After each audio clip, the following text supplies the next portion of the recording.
Jog false Karnataka സംസ്ഥാനത്തിൽ ഷിമോഗ ജില്ലയിലെ സാഗര താലൂക്കിന് സമീപമുള്ള ജോഗ് ഫാൾസ് ഇന്ത്യയിലെ തന്നെ ഏറ്റവും ഉയർന്ന രണ്ടാമത്തെ വെള്ളച്ചാട്ടമാണ്. ഉയർന്ന വെള്ളച്ചാട്ടം എന്ന് പറയുമ്പോൾ നിങ്ങൾ തെറ്റിദ്ധരിക്കരുത്, വലിയ വെള്ളച്ചാട്ടമല്ല. ഇത് നിങ്ങൾ മനസ്സിലാക്കണം. വലിയ ഉയരത്തിൽ നിന്നും താഴേക്ക് പതിക്കുന്ന അടിയുടെ വലുപ്പമാണ്. പലരും തെറ്റിദ്ധരിക്കാറുണ്ട്. ആ തെറ്റിദ്ധാരണ മൂലം ഇവിടെ എത്തി നിരാശരാകുന്നവർ ഏറെയാണ്. അങ്ങനെയുള്ള പലരെയും കണ്ടുമുട്ടാൻ ഇടയായി. മേഘാലയയിലെ നോഹാകലിക്കയാണ് ഇന്ത്യയിലെ ഉയരത്തിൽ ഒന്നാമത്.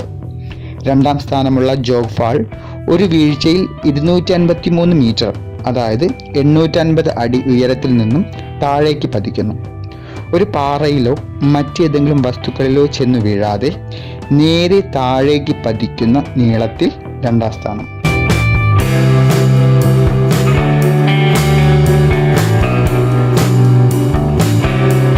നിങ്ങൾ ജോഗ് വാട്ടർഫാൾസ് സന്ദർശിക്കുന്നുവെങ്കിൽ ചില കാര്യങ്ങൾ ശ്രദ്ധിക്കുന്നത് നന്നാവും. ജോഗ് വാട്ടർഫാൾസ് കാണാൻ മാത്രമായി നിങ്ങൾ പുറപ്പെടരുത്. സമീപ പ്രദേശങ്ങളിലെ മറ്റു ടൂറിസ്റ്റ് കേന്ദ്രങ്ങൾ കൂടി പ്ലാൻ ചെയ്തു വരണം. മറ്റൊന്ന്, ഇതൊരു സീസണൽ വാട്ടർഫാൾസ് ആണ്. മഴക്കാലത്ത്, പ്രത്യേകിച്ചും ജൂൺ, ജൂലൈ, ഓഗസ്റ്റ് മാസങ്ങളിൽ കൂടുതൽ ഒഴുക്ക് ദൃശ്യമാകും. നന്നായി മഴ പെയ്യുന്ന സമയങ്ങളിൽ ചിലപ്പോൾ മഞ്ഞ് വില്ലനാവാറുണ്ട്. മഞ്ഞു വീണു കഴിഞ്ഞാൽ വെള്ളച്ചാട്ടത്തിൻ്റെ ദൃശ്യങ്ങൾ മഴക്കാലത്ത് ഭാഗ്യമുണ്ടെങ്കിൽ തെളിഞ്ഞു വരും. ഈ വെള്ളച്ചാട്ടത്തിൻ്റെ ഒഴുക്ക് നിയന്ത്രണത്തിന് പിന്നെ മറ്റൊരു കാരണം ലിംഗനമക്കി ഡാമിൻ്റെ നിർമ്മാണവുമായി ബന്ധപ്പെട്ടിരിക്കുന്നു. ലിംഗനമക്കി ഡാം തുറന്നുവിടുന്ന അവസരങ്ങളിൽ ഇവിടുത്തെ ദൃശ്യഭംഗി അവാച്യമാണെന്ന് പറയാറുണ്ട്. ഏതായാലും ഒരുപാട് പ്രതീക്ഷയോടെ ഇവിടേക്ക് കടന്നു വരരുത്. കാരണം ഇവിടെ എത്തിച്ചേരുന്നത് അത്ര എളുപ്പമല്ലാത്തത് കൊണ്ടാണ്. ഇന്ത്യയിലെ രണ്ടാമത്തെ വലിയ വെള്ളച്ചാട്ടമല്ല, രണ്ടാമത്തെ ഉയരം കൂടിയ വെള്ളച്ചാട്ടമാണ്. ഈ വെള്ളച്ചാട്ടം ജിറാസോപ്പ ഫാൾസ്, ജോഗ ഫാൾസ് എന്നെല്ലാം അറിയപ്പെടുന്നുണ്ട്.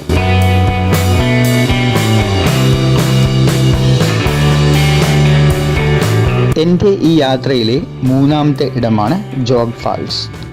സെൻറ് മേരീസ് ഐലൻഡിന് ശേഷം ഉടുപ്പിയിൽ നിന്നും ബഡ്കലിലേക്ക് വന്നു.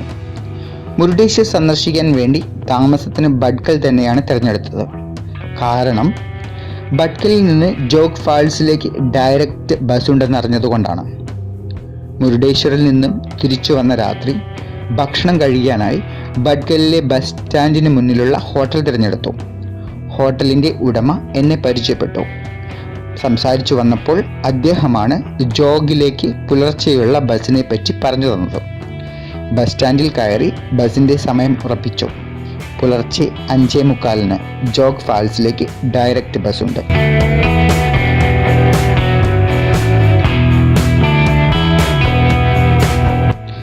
ജോഗിൽ ഒരു ദിനം തങ്ങി സമീപമുള്ള സ്ഥലങ്ങൾ ക്യാമറയിൽ പകർത്താമെന്നാണ് കരുതിയിരുന്നത്. പക്ഷേ മുരുഡേശ്വറിൽ നിന്ന് തിരിക്കുമ്പോൾ തന്നെ 2-3 ക്ലയൻറ്റ്സ് വിളി തുടങ്ങിയിട്ടുണ്ടായിരുന്നു. അതിനാൽ യാത്രയിലെ ഒരു ദിവസം കട്ട് ചെയ്യാൻ തീരുമാനിച്ചു. പുലർച്ചെ 5:30 സ്റ്റാൻഡിലെത്തി. 5:45 ജോഗ് ഫാൾസിലേക്കുള്ള ബസ് സ്റ്റാൻഡിൽ എത്തിച്ചേർന്നു. ഈ ബസ് ബഡ്കലിൽ നിന്ന് തന്നെയാണ് പുറപ്പെടുന്നത്. Bhatkal to Bangalore bus. ഈ ഗവൺമെൻറ് ബസ് ജോഗ് ഫാൾസിന് മുന്നിലൂടെയാണ് കടന്നു പോകുന്നത്. ജോഗ് ഫാൾസിൽ എത്തിപ്പെടുക അത്ര എളുപ്പമല്ല. പൊതുഗതാഗതം പൊതുവെ പരിമിതമാണ്. ഈ ബസ്സിൻ്റെ സമയം അറിഞ്ഞതുകൊണ്ടാണ് എനിക്കിവിടെ കൃത്യസമയത്ത് എത്തിച്ചേരാനായത്. ഇനിയൊരു പക്ഷേ 2-3 മണിക്കൂർ കഴിഞ്ഞാവും അടുത്ത ബസ് ഉണ്ടാവുക. ചിലപ്പോൾ ഹൊന്നവാര എന്ന സ്ഥലത്ത് എത്തിപ്പെടുകയാണെങ്കിൽ ജോഗ് ഫാൾസിലേക്ക് ബസ് കിട്ടിയെന്നിരിക്കും. തിരിച്ച് ബഡ്കലിലേക്ക് ഞാൻ മടങ്ങി വരുമ്പോൾ ഹൊന്നവാരയിൽ ഇറങ്ങി മാറി കയറിയാണ് ബഡ്കലിൽ എത്തിച്ചേർന്നത്. ബഡ്കലിൽ നിന്നും ഏകദേശം 90 കിലോമീറ്ററിനടുത്തേ ജോഗ് ഫാൾസിലേക്കുള്ളൂ. എങ്കിലും 2.5 മണിക്കൂർ കൊണ്ടാണ് ജോഗിന് എത്തിച്ചേർന്നത്. അതിന് കാരണം ഈ മലമുകളിലേക്കുള്ള കയറ്റം, ഹെയർ പിൻ വളവുകൾ, കുറച്ച് ബുദ്ധിമുട്ടേറിയ വഴികളുമൊക്കെ ബസ്സിന് കൂടുതൽ സമയം എടുക്കേണ്ടി വരും.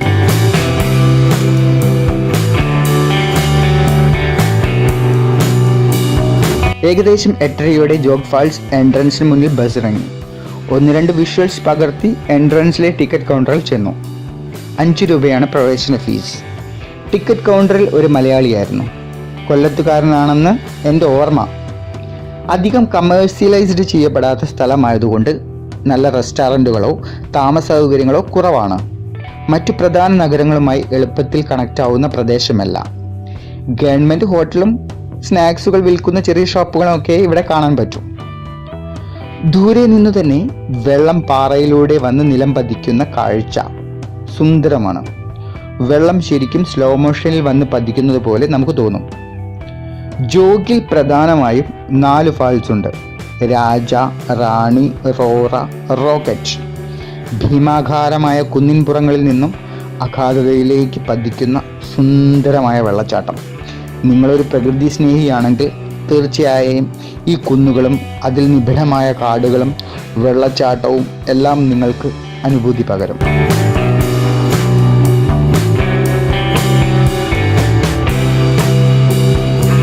ഇതിൻ്റെ ഫ്രണ്ട് സൈഡിൽ നിന്നും ബാക്ക് സൈഡിൽ നിന്നും വ്യൂ കാണാനുള്ള നല്ല അവസരങ്ങളുണ്ട്.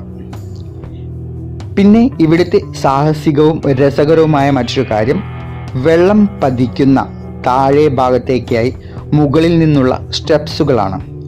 ഏകദേശം 1500ഓളം സ്റ്റെപ്സുകൾ ഇറങ്ങി വേണം നമുക്ക് താഴെ ഭാഗത്തേക്ക് എത്തിക്കാഴ്ച കാണാൻ. കാടിനിടയിലൂടെ പ്രത്യേകമായി നിർമ്മിക്കപ്പെട്ട 2 ഭാഗവും സ്റ്റീൽ കമ്പികളാൽ സുരക്ഷിതമാക്കപ്പെട്ട സ്റ്റെപ്സുകൾ. ജോഗ് ഫാൾസിലേക്ക് രാവിലെ 6 മണി മുതൽ രാത്രി 8 മണി വരെ നിങ്ങൾക്ക് പ്രവേശിക്കാം. എന്നാൽ ഈ താഴെയുള്ള പ്രത്യേക സ്റ്റെപ്സിലേക്ക് പ്രവേശനം പരിമിതപ്പെടുത്തിയിട്ടുണ്ട്. സ്റ്റെപ്സിൻ്റെ ഗേറ്റ് രാവിലെ 9 മണി മുതൽ വൈകിട്ട് 4 മണി വരെ മാത്രമേ തുറക്കുകയുള്ളൂ.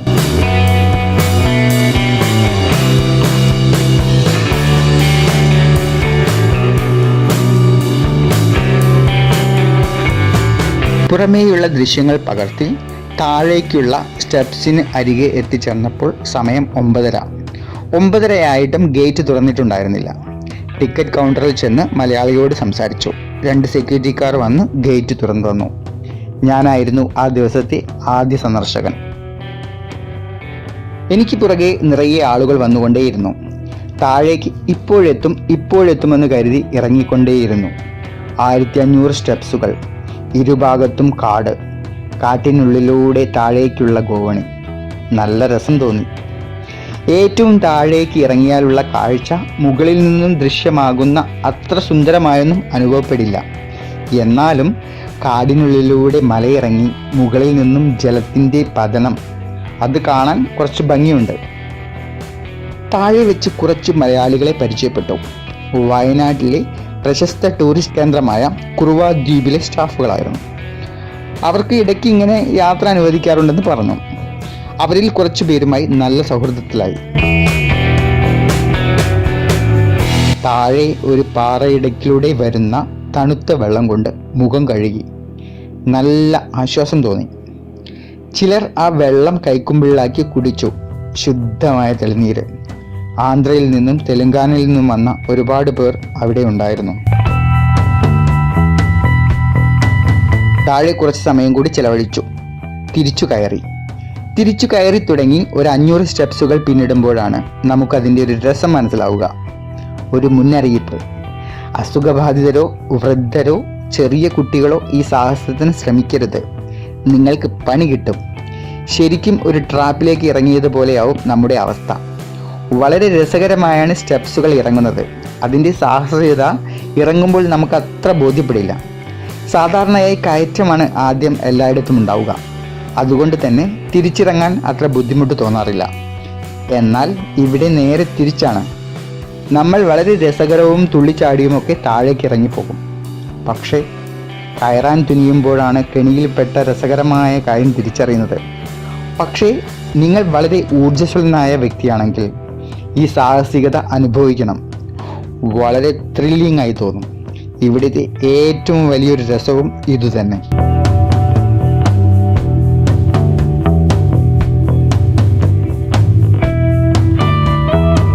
കുറച്ച് സ്റ്റെപ്സുകൾ കഴിഞ്ഞപ്പോഴേക്കും പലരും പലയിടങ്ങളിലായി സ്റ്റെപ്സുകളിലെ സ്റ്റീൽ കമ്പികളിൽ ചാരി നിലത്തിരിക്കാൻ തുടങ്ങി.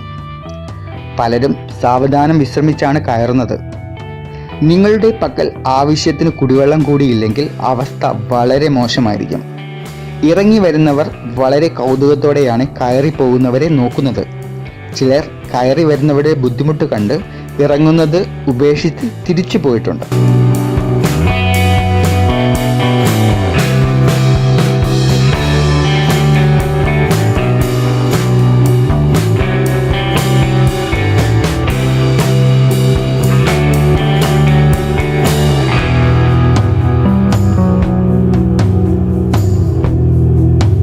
ഒരു സമയത്ത് വയനാട്ടിൽ നിന്നും വന്ന 2 പേർ സ്റ്റെപ്സിൽ കിടന്ന് വിശ്രമിച്ചാണ് നടത്തം തുടർന്നത്.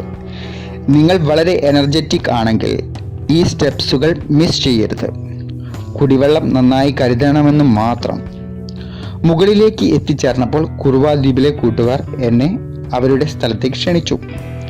കയറ്റത്തിൻ്റെ തീക്ഷ്ണത കാരണം അവരെ ക്യാമറയിൽ പകർത്താൻ ഞാൻ ശരിക്കും വിട്ടുപോയി. വേണ്ടതിൻ്റെ ആവശ്യകതയെക്കുറിച്ചും അസുഖബാധിതർക്ക് ബുദ്ധിമുട്ടുണ്ടാക്കുമെന്നും ചേർന്നുള്ള ഒരു മുന്നറിയിപ്പ് ബോർഡ് അവിടെ വയ്ക്കുന്നത് നല്ലതാണെന്ന് തമാശ രൂപേണ പറഞ്ഞുകൊണ്ട് ഞങ്ങൾ അവിടെ നിന്നും പിരിഞ്ഞു.